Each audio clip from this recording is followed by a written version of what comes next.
का टेन्शन मध्ये हो? काय नाही, तुला माहित आहे का काय झालं? 2 महिने झालं मी एक गर्लफ्रेंड पटवली होती आणि ती गर्लफ्रेंड 2 महिने 1 महिना माझ्या संग चांगली राहिली, एकदम प्रेमानं बोलत होती. म्हणजे आमच्यामध्ये असं तिने काही समज झालं नाही आमच्यामध्ये, माहित आहे का?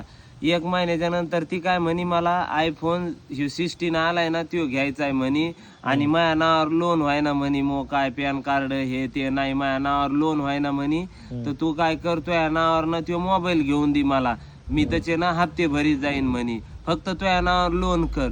तुला माहित आहे मी तिला आयफोन 16 ना घेऊन द्याला. तुला माहित आहे का 1.5 लाखाचा आयफोन 16 घेऊन द्याला. त्याच्या 5-6 दिवसांनीच तिने माझ्या संग भांडणं केले आणि ब्रेकअप करून गेली ती, माहित आहे का? आता झालं 3 महिने झाले आता त्या गोष्टीला. बँकेवाल्याचे फोन मला येतात, ते मला म्हणते तुमच्या मोबाईलचा ना EMI भरायचा हप्ता आलाय, तो मोबाईलचा हप्ता भरा. आता 4,000 रुपये हप्ता मी महिन्याला भरितोय, माहित आहे का?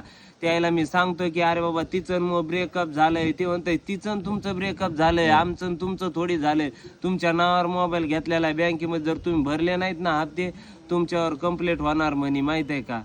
आणि ती मस्त सोडलंय तिने मला ना, आता ती दुसऱ्या संघ आहे. हा म्हणजे तिने फक्त आयफोन घेण्यासाठीच 1 महिना चांगली राहिली आणि तिने आमच्यामध्ये असं काही होऊ दिलं नाही, माहिती आहे का? तिला माहित होतं मी आयफोन 70 घेणार आहे आणि याला ना ब्रेकअप करून याच्या संग लाद मारून जाणार आहे. ती गेली निघून, माहित आहे का?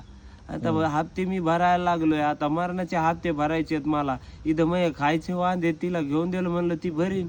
हा तिला फोन केला तर ती उचलीत बी नाही. तू हप्ते भरत ती फोन पण उचलीत नाही. ताण आहे मला लय मोठा.